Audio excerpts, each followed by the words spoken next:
پاک افغان جنگ ختم کرنا میرے لیے بہت آسان ہے۔ امریکی صدر کی میڈیا سے گفتگو، کہا انہوں نے 8 جنگیں رکوائیں جس میں پاک بھارت جنگ بھی شامل ہے۔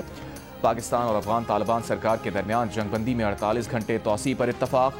دونوں ممالک نے طے کیا کہ دوحہ مذاکرات کے اختتام تک جنگ بندی جاری رکھی جائے گی۔ مذاکرات میں شرکت کے لیے وفود آج دوحہ پہنچیں گے۔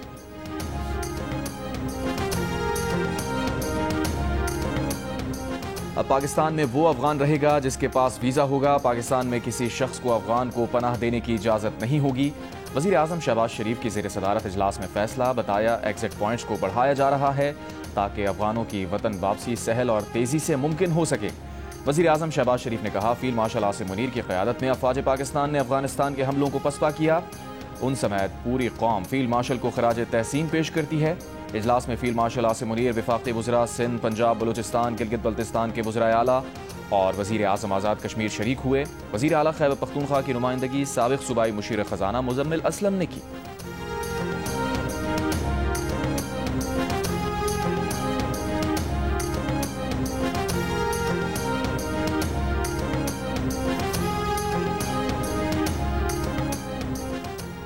گورنر خیبر پختونخوا فیصل کریم کنڈی نے کہا ہے کہ اگر وزیر اعلیٰ اتنے اہم اجلاس میں نہیں آتے تو صوبے کے گورنر کو بلایا جانا چاہیے۔ اجلاس میں خیبر پختونخوا سے متعلق اہم فیصلے ہوئے اور افسوس کہ ہم مشاورتی عمل کا حصہ نہیں تھے۔ وفاقی وزیر منصوبہ بندی احسن اقبال کا کہنا ہے کہ وزیر اعلیٰ خیبر پختونخوا افغان پناہ گزینوں کی وطن واپسی سے متعلق اجلاس میں خود آتے تو اچھا سگنل جاتا۔ پروگرام نیا پاکستان میں گفتگو کرتے ہوئے پی ٹی آئی رہنما مزمل اسلم نے کہا خیبر پختونخوا میں افغان مہاجرین کے سب سے زیادہ 43 کیمپ ہیں۔ کے پی حکومت کا موقف ہے کہ افغان مہاجرین کو طریقہ کار اور وقار کے ساتھ واپس بھیجا جائے۔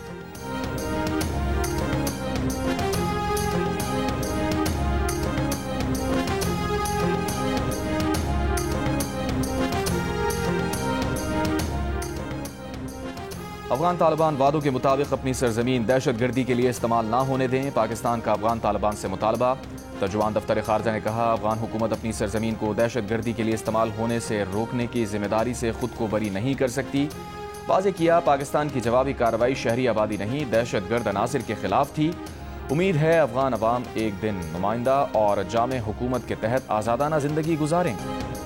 متحدہ عرب امارات کے انٹرنیشنل ہولڈنگ کمپنی اور حکومت پاکستان کے درمیان G2G فریم ورک کے تحت فرسٹ ویمن بینک کی نجکاری کا معاہدہ طے پا گیا۔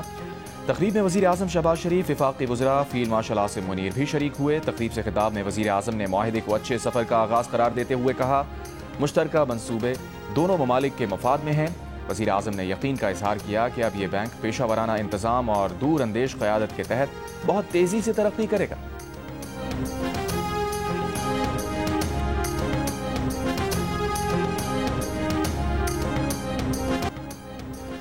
بے نظیر بھٹو کی تاریخی وطن واپسی پر خودکش حملے کا دن، بلاول بھٹو زرداری نے کہا سانحہ کارساز کے شہداء نے جمہوریت کی روشنی کو جلا بخشی۔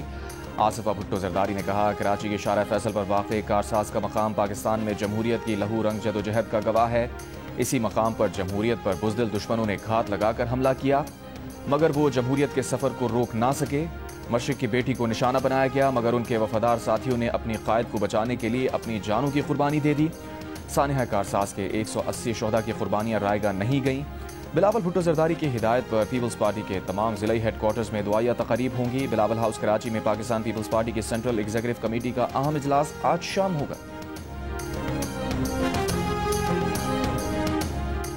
بلدیاتی ایکٹ 2025 میرے دستخط کا منتظر ہے اور میں بلدیاتی ایکٹ کو سمجھنے کا منتظر ہوں۔ گورنر پنجاب سردار سلیم حیدر خان کا مری بار ایسوسی ایشن کے استقبالیہ تقریب سے خطاب، کہا سیکریٹری بلدیات پیر کو بریفنگ دیں گے پھر بلدیاتی ایکٹ 2025 پر فیصلہ کریں گے۔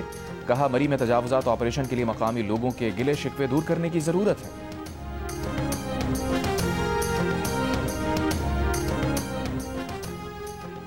وزیر ثقافت ذوالفقار علی شاہ کا کہنا ہے کہ کامران خان ٹیسوری کا لیجنڈ ٹرسٹ کے مالی معاملات یا اکاؤنٹ سے کوئی تعلق نہیں ہے۔ گورنر سندھ کے خط پر ہی اس مبینہ بینک فراڈ کی انکوائری کا حکم دیا گیا تاکہ معاملے کی شفاف اور غیر جانبدارانہ تحقیقات ممکن بنائی جا سکے۔ ترجمان گورنر ہاؤس کا کہنا ہے کہ گورنر سندھ کامران خان ٹیسوری نے لیجنڈ ٹرسٹ کے اکاؤنٹ میں مبینہ بینک فراڈ پر 13 اکتوبر کو انکوائری کا حکم دیا تھا۔ لیجنڈ ٹرسٹ کا سیکریٹری حکومت سندھ کا سیکریٹری برائے ثقافت ہوتا ہے جو ٹرسٹ کے تمام مالی معاملات بشمول بینک سے متعلق امور کا براہ راست ذمہ دار ہوتا ہے۔ انہوں نے زور دیا کہ فنکاروں کے فلاحی فنڈز قومی امانت ہیں اور کسی بھی بے ضابطگی یا جعل سازی میں ملوث عناصر کے خلاف قانون کے مطابق سخت کارروائی کی جائے گی۔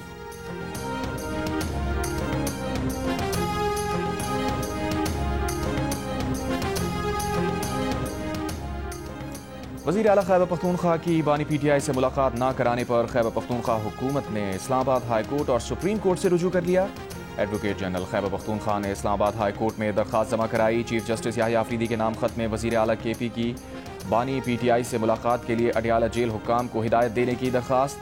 کہا وفاقی وزیر داخلہ اور محکمہ داخلہ پنجاب کو بھی ملاقات کے لیے لکھ چکے ہیں، لیکن بانی پی ٹی آئی سے ملاقات نہیں کرائی گئی۔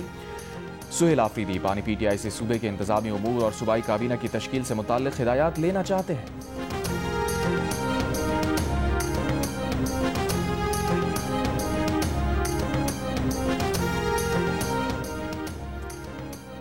Chairman P T I barrister Gohar کی ڈیرہ اسماعیل خان جا کر سابق وزیر اعلیٰ خیبر پختونخوا علی امین گنڈاپور سے ملاقات۔ کہا گنڈاپور نے بانی پی ٹی آئی کے ویژن کے مطابق صوبے میں اقدامات کیے۔ پہلی بار خیبر پختونخوا 200 ارب روپے سے زائد کا سرپلس بجٹ دینے میں کامیاب ہوا۔ علی امین گنڈاپور کے دور حکومت میں صوبے کے انفراسٹرکچر، تعلیم اور صحت کے شعبوں میں نمایاں بہتری آئی۔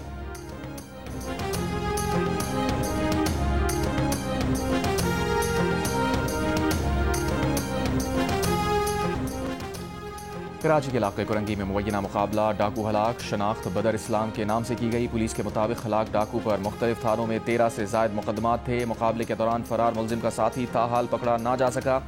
اسٹیل ٹاؤن اور میمن کوٹ میں مبینہ مقابلے، 3 ڈاکو زخمی حالت میں گرفتار، ساتھی فرار۔ یہاں تک کہ بیڈ بھی خالی نہیں مل رہے، ہم بڑی مشکلوں سے ہم نے ڈاکٹروں سے اپیل کری کہ ہمیں بیڈ دیا جائے۔ ڈینگی بہت اس قدر پھیلا ہوا، گھر میں 4 ڈینگی کے مریض پڑے ہوئے ہیں۔ نظیفار 4 نمبر سے آیا ہوں اور ادھر ڈینگی نے کاٹا، ادھر ڈینگی بہت ہے، وہاں پہ مچھر وغیرہ بھی اور دھواں نہیں ہوتا۔ سر میرے کو ڈینگی ہے، وہ باہر سیل کی کمی بتائیے میرے کو۔ حیدرآباد میں ڈینگی اور ملیریا کے مریضوں کی تعداد میں تیزی سے اضافہ، 4 افراد ڈینگی سے چل بسے۔ 17 روز میں سندھ بھر میں 17,354 افراد کی اسکریننگ کی گئی۔ 7,679 افراد کے ڈینگی کیسز مثبت نکلے۔ اسپتالوں میں بستروں کی کمی کے باعث مریضوں کو مشکلات کا سامنا۔ کوجاوالا میں 7 روز قبل دکان میں گیس سلنڈر دھماکے کے 4 زخمی دم توڑ گئے۔ دکان میں سلنڈر دھماکے سے 5 افراد زخمی ہوئے تھے۔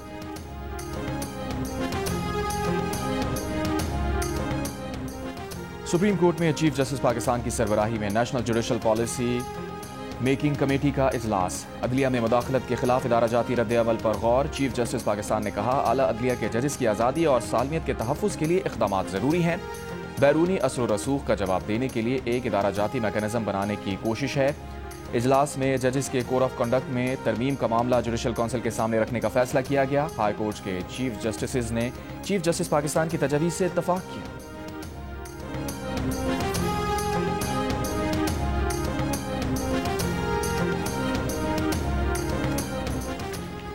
Chief of the naval staff admiral Naveed Ashraf کا دورہ امریکہ۔ امریکہ کی اعلیٰ بحری اور سول قیادت سے ملاقاتیں کی۔ امریکہ کی نیشنل ڈیفنس یونیورسٹی کا بھی دورہ کیا۔ آئی ایس پی آر کے مطابق نیول چیف نے ملاقاتوں میں پیشہ ورانہ امور، علاقائی سلامتی، ٹریننگ اور میری ٹائم تعاون پر تبادلہ خیال کیا۔ نیول چیف نے امریکی محکمہ خارجہ کا بھی دورہ کیا۔ رفح بارڈر کراسنگ جمعے کو بھی نہ کھل سکی۔ جنگ بندی معاہدے کو ہفتہ گزرنے کے باوجود بھی فلسطینی خوراک پانی اور دیگر ضروریات زندگی کے منتظر۔ اسرائیلی فائرنگ سے 4 فلسطینی شہید۔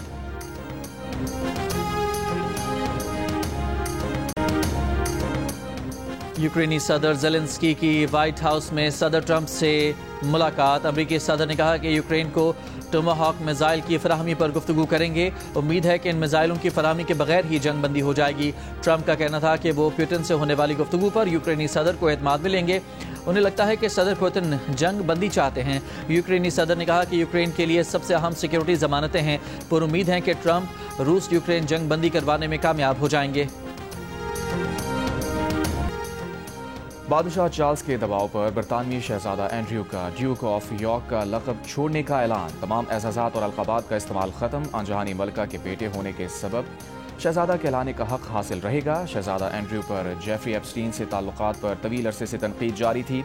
شہزادہ اینڈریو نے کہا کہ وہ الزامات کی سختی سے تردید کرتے ہیں۔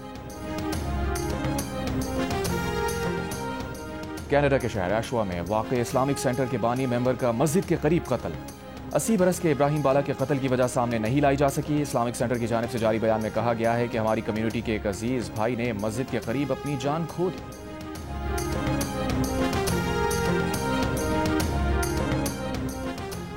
امید ہے ٹیم آئندہ بھی ملک و قوم کا نام روشن کرتی رہے گی۔ Chairman P C B Mohsin Naqvi کا کرکٹ ٹیم کے اعزاز میں عشائیے سے خطاب، کہا کھلاڑیوں نے بہترین کارکردگی دکھا کر قوم کا سر فخر سے بلند کیا۔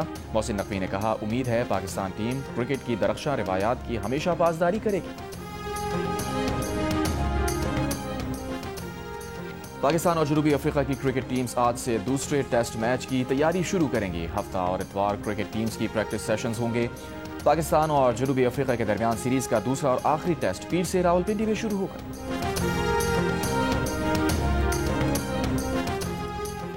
آئی سی سی ویمنز ورلڈ کپ میں آج پاکستان اور نیوزی لینڈ کی ٹیمز کولمبو میں ہی مد مقابل ہوں گی۔ ایونٹ میں جنوبی افریقہ نے سری لنکا کو 10 وکٹ سے ہرا دیا۔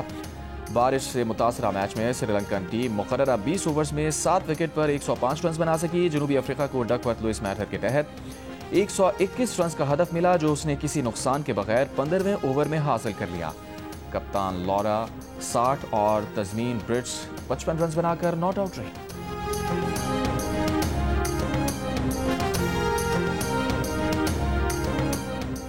ٹیسٹ کرکٹ میں 4تھ فارمیٹ ٹیسٹ T20 متعارف کرانے کی تجویز سامنے آ گئی۔ بھارتی آرگنائزرز نے نئے فارمیٹ کو سابق cricketers A B de Villiers, Clive Lloyd, Matthew Hayden اور ہربھجن سنگھ کے ساتھ لانچ کر دیا۔ نیا فارمیٹ ٹیسٹ میچ کی طرز پر کھیلا جائے گا۔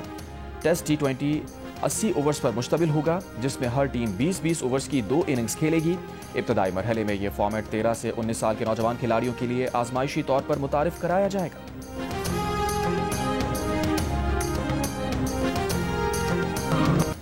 اسلام آباد میں 3 روزہ ریس وارز کا آغاز۔ پریڈ گراؤنڈ شکرپڑیاں میں ماہر ڈرائیورز اور ماڈیفائڈ گاڑیوں کے ایکشن۔ پہلے روز ہیڈ ٹو ہیڈ مقابلے ہوئے، آج ڈرفٹنگ ہوگی۔